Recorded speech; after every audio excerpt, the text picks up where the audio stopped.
Hey, what's up guys? In this video we're going in depth to characters and weapons. There's visuals used in the video to help demonstrate that. But before we get to that, many of you probably already seen this by now, but it's so important that I needed to bring it up. It provides information where two free-to-play characters you can get in the game and some useful items as well. It's important. So be on the lookout for that. Also be on the lookout for Zeng. She is the best free-to-play character next to the main character, so it's a good list to look out for so you don't miss out on anything when starting out. So also, you see this box right here in the small text? Yeah, this. At their version 1.1, new characters won't be able to get free 20 gacha currency, so which is kind of messed up. Now there's 3 things that are important in strengthening a character in this game: the character themselves, weapons, artifacts. Luckily we like to deal with characters and weapons when summoning. In this game, you want more characters than weapons, period. That is what you should be looking out for when starting out or re-rolling. Genshin has a variety of characters in this game, and the monetization for this game is providing new characters. Like we see the recent QQ trailer, they'll show new characters to try to convince you to pull out that wallet, but don't fall for that temptation. Unless you're well, just do whatever you want. You have no rules to bound you.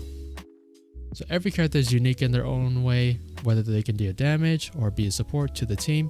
You want a variety of characters to use in your disposal, because later in the game, when you have skills unlocked for your characters, you'll be able to fight with characters combination skills. So you have, you can support your main DPS. You can use AoE moves while dealing with DPS. Here's a clip that I showed. For example, Kaya doing a status effect, which is immobilizing the enemy. Then we have Barbara. She's using her dots, which is a AoE damage over time skill.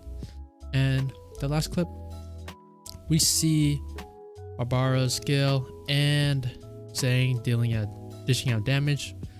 This increases your overall damage, so combinations like that are possible.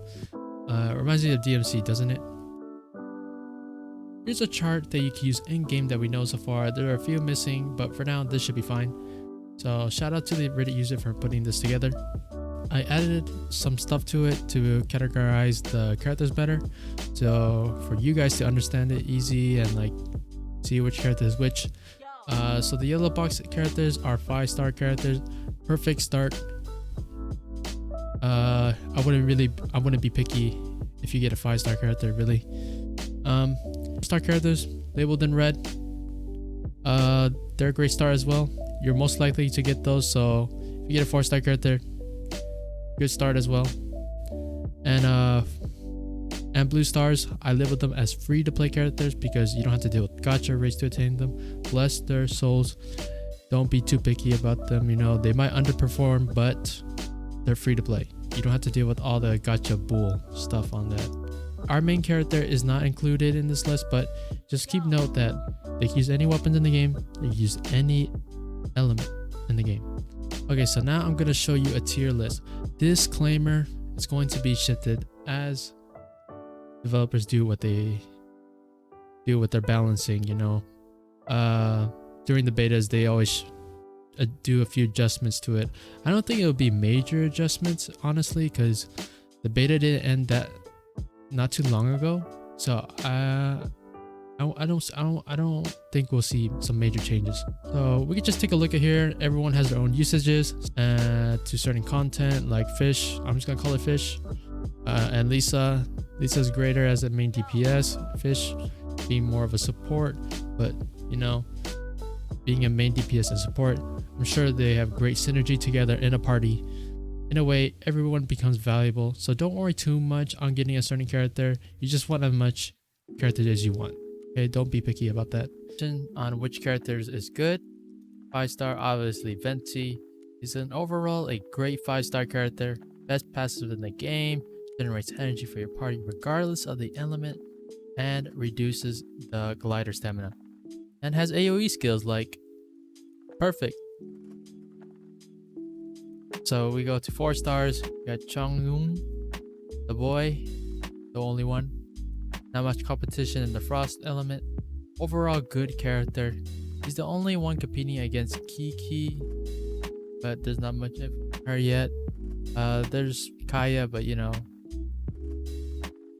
we don't speak about Kaya. And there's 4-star Fishel or Fish, whatever.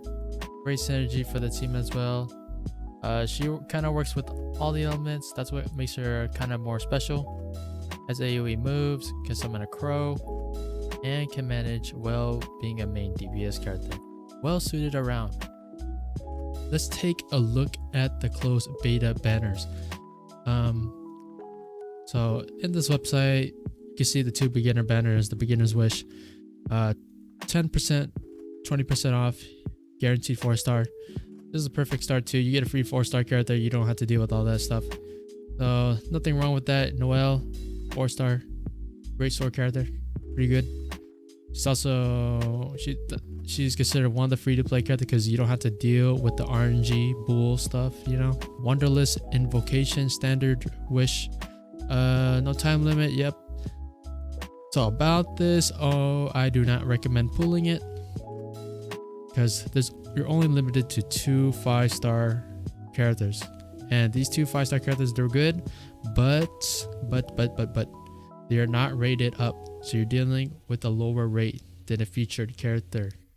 And the weapon pool in this banner is just polluted. There's like, let's see, 1 2 3 4 5 6 7 8 9 10 5-star weapons that are going to compete against 2 of your 5-star characters.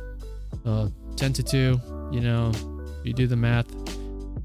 I do not recommend it. And then you see the other banners, the featured characters. Of course, these are much worth pulling inside. You get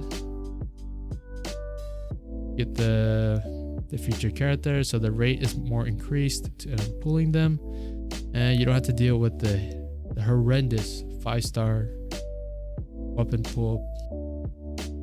Gacha 5-star weapons are strong and all and perfect for the beginning when you're starting out, but they won't be required as you progress through the game, and they're not really required end game. It's more like characters are more required, like specific characters, like you need one whole element of fire to tackle on an end game dungeon or something like that, because you know they deal more damage if you're an advantage element. They require a healthy amount of materials to refine gacha 5-star weapons, and eventually you get better weapons, so they require a lot more than just your regular story weapon or whatever's, of course. Let's talk about the passive rank system. If you don't know what that is, it's basically what makes a weapon unique. The passive makes a weapon unique, and to increase that passive rank, you can increase it by using the same weapon.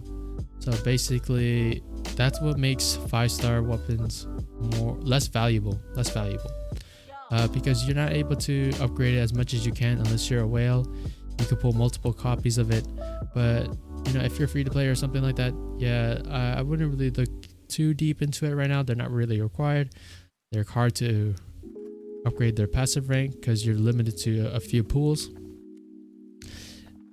So if you have a 5-star weapon that's like rank 1, passive rank 1, it's mostly just a stat stick, honestly. You're probably better off with a 4-star weapon that has a passive rank 5, because that passive will be more stronger, you know. And the only time a 5-star weapon that would be greater is if they have a very, very OP or just a very strong passive. We could take an example of the Jaded Spear, for example. That weapon has a strong skill. That's pretty good to keep, you know. That was one of the few exceptions. Now let's look at another tier list that shows weapons. As you can see, the game's manageable with 4-star weapons, so don't worry if you didn't get a 5-star weapon. I wouldn't sweat too much on it, honestly.